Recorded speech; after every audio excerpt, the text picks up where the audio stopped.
Hey guys, in this video I'll show you how to fix the GCB200 GPU holder temperature not showing issue. By default, the screen doesn't show CPU and GPU temps, so we need to install the software. Let's get started. First of all, open your browser and type Esports in the search bar. Now click on the official website. Once you're on the website, scroll or look for the downloads section. There you'll see different categories like mouse, keyboard, game controllers, and more. Look at the top, you'll find accessories. Click on that.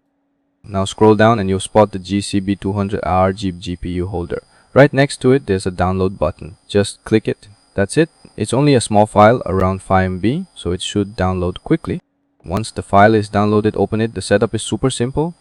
Just keep clicking next, and finish.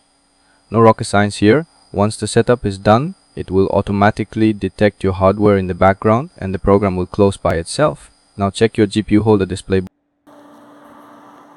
You'll see the CPU and GPU temperature showing live.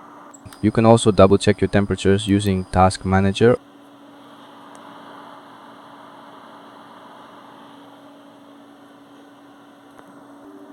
or software like HWInfo. And yes, the temperature shown on the bracket is accurate. So yeah, without the software and the display won't work out of the box. That's why I made this video, to help you guys fix it quickly. If this helped you out, don't forget to like, share and subscribe. Catch you in the next one. Peace.